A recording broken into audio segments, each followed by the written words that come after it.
생각해보면 사람은 다 누구나 부족함이 있는 것 같습니다. 완전한 사람이란 없는 것과 마찬가지로 말입니다. 이것은 꼭 사람이 죄로 인해서 타락했기 때문만은 아닙니다. 사람은 원래 처음부터 부족한 존재였습니다. 하나님께서는 처음 만드신 사람 아담을 바라보시며 이렇게 말씀하셨습니다. 여호와 하나님이 이르시되 사람이 혼자 사는 것이 좋지 아니하니 내가 그를 위하여 돕는 배필을 지으리라 하시니라. 하나님께서는 혼자 사는 것이 좋지 아니하니라고 말씀하셨습니다. 돕는 배필이 필요하다고 말씀하셨습니다. 이것이 무슨 뜻입니까? 아담 혼자로는 부족하며 완전하지 않다는 말씀입니다. 아담을 채워줄 수 있는 누군가가 필요했습니다. 하나님께서는 왜 우리에게 부족함을 주셨을까요? 그냥 처음부터 완벽하게 만드실 수 있는 분이시지 않습니까? 그 완벽함으로 토끼와 거북이의 이솝 우화와는 다르게 즉 끊임없이 노력하지만 부족한 거북이가 아니라 넘쳐나는 재능이 있음에도 태만하지 않고 끊임없이 노력하는 토끼처럼 성공하는 인생의 경주를 질주하게 하실 수 있지 않습니까? 그런데 왜 저와 여러분에게 부족함을 주셨을까요?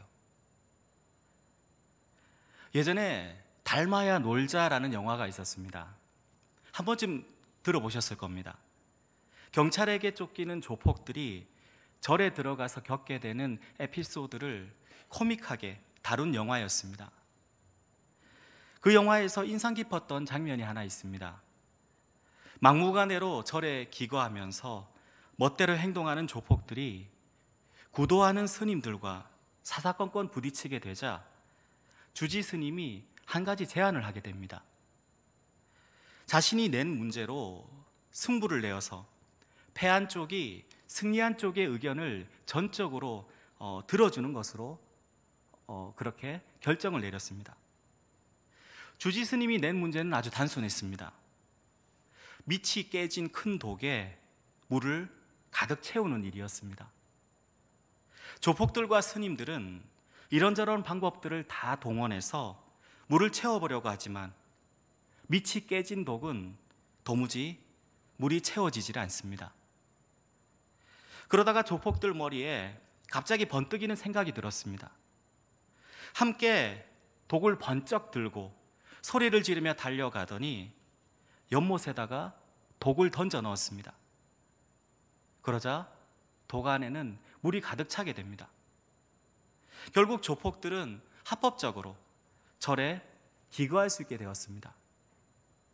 시간이 흐른 어느 날 조폭들의 보스와 주지 스님이 함께 산책을 합니다. 보스가 묻습니다. 스님은 어떻게 우리 같은 사람들을 절에 받아주실 수가 있으셨습니까? 그러자 스님이 이렇게 대답을 합니다. 깨진 독에 물을 채우는 방법은 호수에 던지는 것이지. 나도 깨진 독 같은 너희들을 내 마음의 호수에 던졌느니라. 예, 실제로 그렇습니다. 깨진 독을 채우는 방법은 호수에 던지는 것입니다. 하지만 이 스님이 한 가지 간과한 것이 있습니다. 조폭은 깨진 독이고 스님은 호수가 아니라 조폭이든 스님이든 그 누구라도 인간은 모두가 깨진 독이라는 사실입니다. 즉 불완전한 존재입니다. 사실 이것이 불교의 한계라고 할 수가 있습니다. 불교는 깨달음으로써 깨진 독이 호수가 될 수 있다고 가르칩니다. 하지만 깨진 독은 결코 호수가 될 수가 없습니다. 호수는 참 인간이시며 참 하나님이신 예수 그리스도 오직 한 분뿐이십니다. 그리고 깨진 독 같은 인간이 채워질 수 있는 방법은 호수이신 하나님 안에 거하는 것뿐입니다. 거한다는 것은 하나님과의 지속적인 관계 가운데 있음을 의미합니다. 저는 여기에 하나님께서 우리에게 부족함을 주신 이유가 있다고 생각을 합니다. 하나님께서 우리에게 부족함을 허락하신 이유는 우리가 하나님과 영원히 교제하기를 바라시고 그분의 사랑의 사귐 안에 하나된 공동체로 살아갈 것을 바라시며 그분만을 전적으로 의지함으로써 하나님 안에서 온전해지기를 바라셨기 때문이라고 말입니다. 즉 포도나무에서 떨어져 있어서 아무것도 할 수 없는 가지가 아니라 포도나무에 붙어 있음으로써 온전한 가지로서 살아갈 것을 바라셨기 때문입니다. 부족한 우리는 하나님과 함께할 때만이 완전해질 수가 있습니다. 그래서 예수님께서는 오늘의 본문을 통해서 우리에게 예수님 안에 거하라고 그렇게 말씀하셨는지도 모르겠습니다. 내 안에 거하라, 나도 너희 안에 거하리라. 가지가 포도나무에 붙어 있지 아니하면 스스로 열매를 맺을 수 없음 같이 너희도 내 안에 있지 아니하면 그러하리라. 그런데 이 말씀에서 한 가지 주목해야 할 부분이 있습니다. 예수님은 그분 안에 거하는 것을 가지가 포도나무에 붙어 있는 것으로 말씀하시면서 예수님 안에 있는 사람만이 열매를 맺을 수 있다고 말씀을 하고 계십니다. 이것은 무슨 뜻이겠습니까? 예수님 안에 있는 사람, 그러니까 자신의 깨어짐을 알고 부족함을 알고 하나님 안에 자신을 두는 자만이 진정으로 하나님께서 맺게 하시는 열매를 맺어갈 수 있다는 그런 뜻이 아니겠습니까? 바꿔 말씀드리면 아무리 탁월한 능력을 가진 사람이라고 할지라도 자신이 깨어져 있는 독과 같은 존재라는 자각이 없다면, 자신이 포도나무에 붙어 있어야만 하는 가지라는 자각이 없다면, 즉 예수님 안에 거하려고 애쓰지 않는다면 하나님께서 원하시는 열매는 맺을 수 없다는 것입니다. 우리는 성경 속에서 아직도 자신이 깨어진 독인지를 모르는 사람들, 하나님 안에 거해야만 한다는 사실을 모르는 사람들, 그 사람들을 하나님께서 확실하게 깨트리셔서 준비해 가시는 것을 보게 됩니다. 대표적인 인물로 모세를 들 수 있습니다. 히브리인이지만 이집트의 왕자로 자라났던 모세, 그가 40세 되던 해에 노예로 고통받고 있던 자기 민족 이스라엘을 위해서 분연히 일어나서 동포를 핍박하던 한 이집트의 관리를 쳐 죽입니다. 그러나 오히려 그 일이 자기 민족 이스라엘 백성의 입을 통해서 발각되면서 어떻게 보면 배신감이라는 깊은 마음의 상처를 안고 광야로 도망을 치게 됩니다. 그리고 무려 40년 동안 모세에게는 아무 일도 일어나지 않았습니다. 그저 무기력하게 40년을 광야에서 양을 치면서 보냅니다. 이 광야의 시간 동안 복수의 칼을 갈거나 하나님께 쓰임받을 준비를 했느냐? 전혀 그렇지 않았습니다. 그저 40년을 살았을 뿐입니다. 모세는 현재의 자기 자신을 바라보면서 나의 열정과 패기는 예전에 끝났다고 그렇게 생각했는지도 모르겠습니다. 모세가 얼마나 나락으로 떨어졌으면 나중에 하나님께서 모세를 불러서 이스라엘 백성을 구원하려고 하셨을 때 모세 입에서 나온 첫 마디가 이거였습니다. 주여, 보낼 만한 자를 보내소서. 주여, 전 이 일을 할 수가 있는 제목이 못 되니 할 만한 사람을 보내십시오. 난 못하겠습니다. 라는 말입니다. 이것은 겸손의 말이 아니었습니다. 말 그대로 못하겠다는 뜻이었습니다. 그런데 여기서 끝나질 않습니다. 지팡이가 뱀으로 손에 문둥병이 생겨서 낫는 기적을 눈앞에서 보여주시는데도 모세는 안 간다고 버팁니다. 그만큼 모세의 자존감이 바닥을 치고 있었다는 말입니다. 아마도 모세는 40년 전에 힘있고 열정이 있을 때는 가만히 계시더니 이제 와서 왜 이러십니까? 속으로 이렇게 생각했을지도 모르겠습니다. 어디까지나 성경에 나와 있지 않으니 상상이겠습니다만 속으로 충분히 이런 생각을 한 번쯤은 했을 법도 합니다. 사랑하는 여러분, 하나님께서 지도자로 준비된, 열정이 펄펄 끓어서 애굽의 관리를 쳐주기까지 했었던 40세의 모세가 아니라 광야에서 40년 동안 양을 치며 열정이 식을 대로 식어버린, 어떻게 보면 노인 모세를 사용하셨을까요? 베드로는 어떻습니까? 우리가 아는 대로 예수님의 제자로서 불같은 열정을 가진 자로서 두 번째라면 서러워할 만큼의, 베드로는 어떻습니까? 예수님께서 잡히시던 날 밤 마지막 만찬에서 예수님은 모든 제자들이 예수님을 버리고 떠나가야 될 것이라고 그렇게 말씀하셨습니다. 그러자 베드로가 소리칩니다. 베드로가 대답하여 이르되 모두 주를 버릴지라도 나는 결코 버리지 않겠나이다. 예수님은 베드로에게 이렇게 말씀하셨습니다. 예수께서 이르시되 내가 진실로 내게 이르노니 오늘 밤 닭 울기 전에 내가 3번 나를 부인하리라. 베드로는 다시 한번 큰 소리를 쳤습니다. 베드로가 이르되 내가 주와 함께 죽을지언정 주를 부인하지 않겠나이다 하고 모든 제자도 그와 같이 말하니라. 결과는 어떻게 되었습니까? 저와 여러분이 잘 아시다시피 예수님을 절대로 부인하지 않겠다던 제자들은 모두 예수님을 버리고 도망을 쳤습니다. 가장 큰 소리를 쳤던 베드로도 주님의 말씀대로 주님을 3번이나 부인을 합니다. 그런데 그것도 그냥 부인을 한 게 아니었습니다. 베드로가 모든 사람 앞에서 부인하여 이르되, 베드로가 맹세하고 또 부인하여 이르되, 그가 저주하며 맹세하여 이르되 나는 그 사람을 알지 못하노라 하니 곧 닭이 울더라.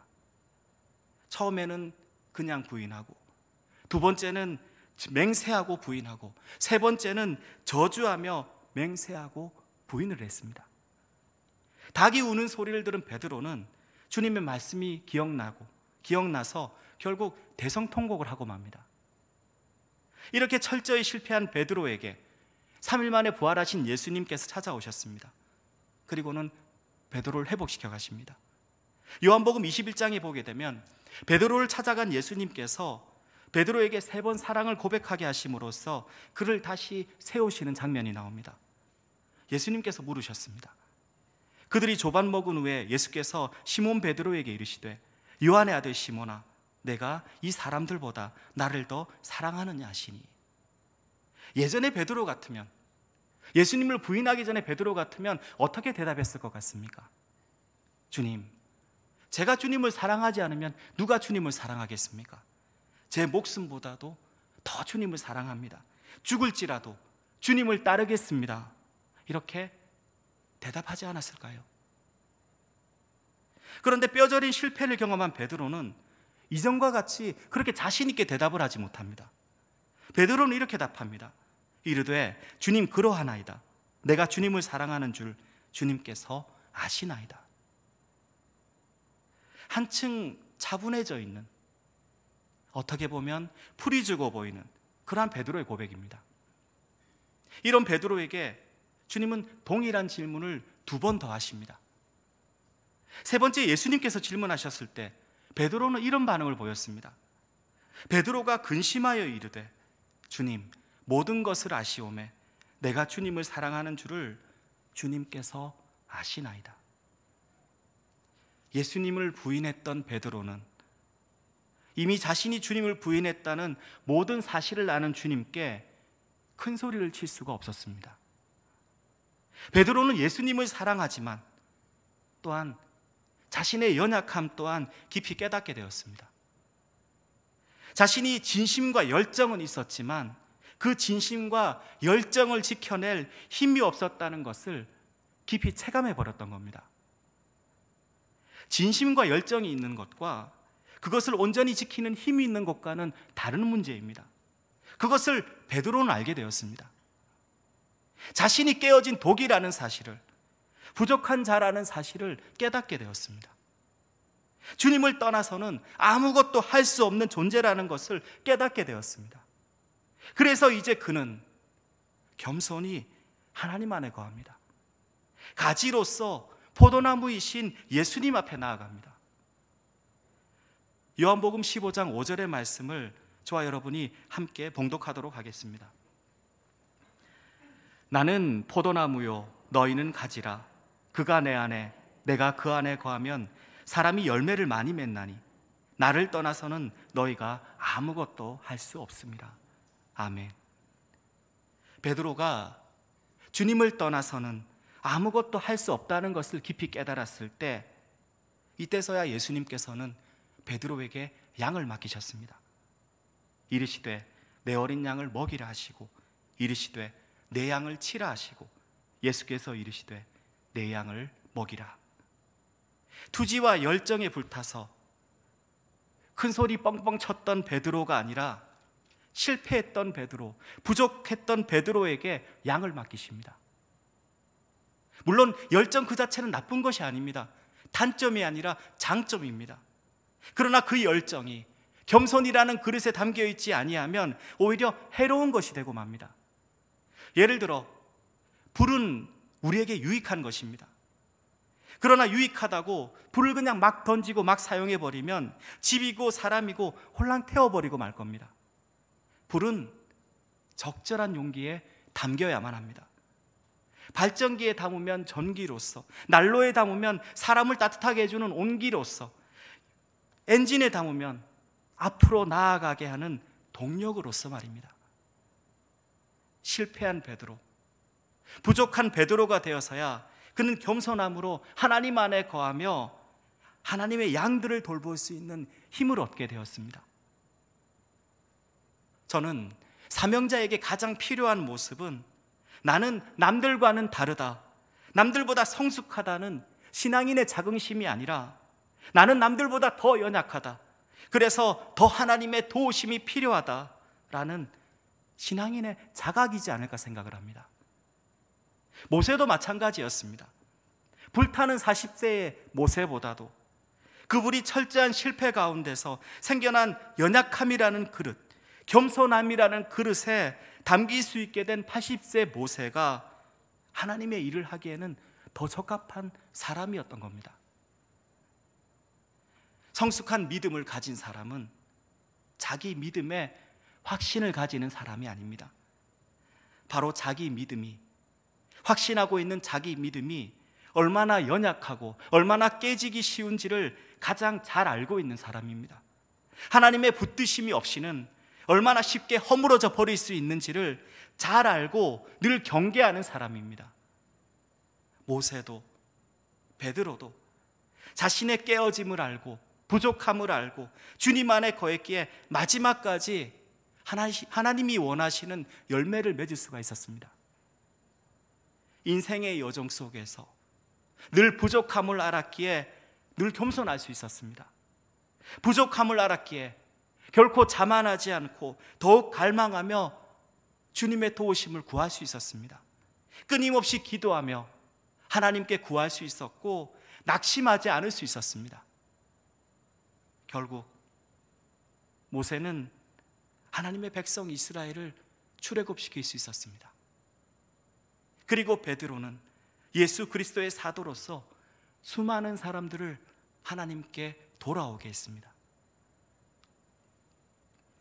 사랑하는 성도 여러분, 급변하는 사회 현실 속에서, 오늘과 같은 현실 속에서 앞으로 우리의 신앙은 더욱더 도전을 받게 될 것입니다.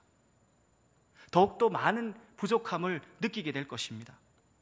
그것이 외적인 변화이든지 내적인 변화이든지 전도와 교제는 더욱더 힘들어져 갈 것이고 교회의 열정과 진정성은 더욱더 의심받게 될 것이며 세상적 가치관은 더 세속적이고 더 개인적인 방향을 향해서 나아가게 될 것입니다.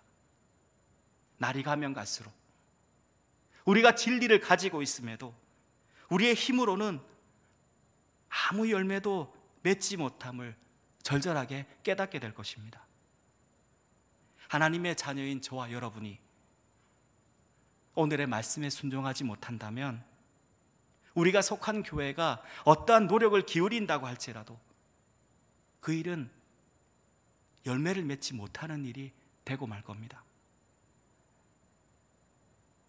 오늘의 말씀을 다시 한번 함께 봉독했으면 합니다. 4절에서 5절의 말씀입니다. 내 안에 거하라. 나도 너희 안에 거하리라. 가지가 포도나무에 붙어 있지 아니하면 스스로 열매를 맺을 수 없음같이 너희도 내 안에 있지 아니하면 그러하리라. 나는 포도나무요 너희는 가지라. 그가 내 안에 내가 그 안에 거하면 사람이 열매를 많이 맺나니 나를 떠나서는 너희가 아무것도 할 수 없음이라. 아멘. 우리 자신의 부족함을 인정하고 직시하는 저와 여러분이 되기를 바랍니다. 우리는 부족하기 때문에 오히려 더 하나님께 나아갈 수 있습니다. 부족하기 때문에 자만하지 않고 겸손할 수 있으며, 부족하기 때문에 하나님과 함께 할 때만이 온전한 만족이 있음을 깨달을 수 있습니다. 저와 여러분이 우리의 부족함을 알고 주님을 떠나서는 우리가 아무것도 할 수 없음을 알고 언제나 겸손함으로 가지로서 포도나무이신 주님 안에 거하기를 간절히 간구하면서 오늘을 살아갈 때 우리는 반드시 열매 맺는 삶을 살아가게 될 것입니다. 우리의 인생은 비록 아픔도 많고 슬픔도 많고 육체의 질병과 마음의 상처로 가득하지만 우리네 인생은 완전하지 못한 부족함 속에서의 경주이지만 우리가 주님 안에 거하고 주님이 우리 안에 거할 때 우리의 마지막은 하나님께 기쁨으로 드려지는 온전한 성도의 삶으로 마무리되어질 것입니다. 성경이 말씀하는 열매 맺는 삶으로서 하나님께 드려지게 될 것입니다. 포도나무이신 주님 안에서 부족함 속에서의 인생의 경주를 무사히 마치는 저와 여러분이 되었으면 좋겠습니다. 우리가 오늘의 말씀을 가지고 함께 기도했으면 합니다.